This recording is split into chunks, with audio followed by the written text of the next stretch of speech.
వైఫల్యం చెంది తెలుగుదేశం పార్టీ అధికారంలోకి వచ్చేసరికే ఎక్కడా కూడా రూపాయి లేని పరిస్థితి ఏ డిపార్ట్మెంట్లో కూడా.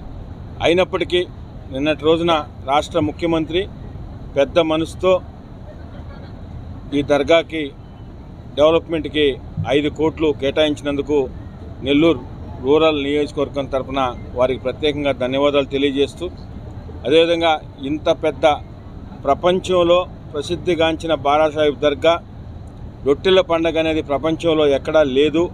అది ఒక నెల్లూరు జిల్లాలో ఉంది.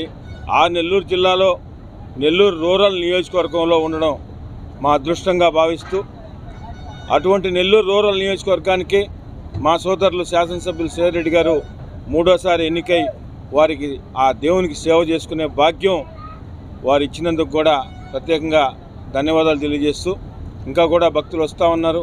ఎక్కడ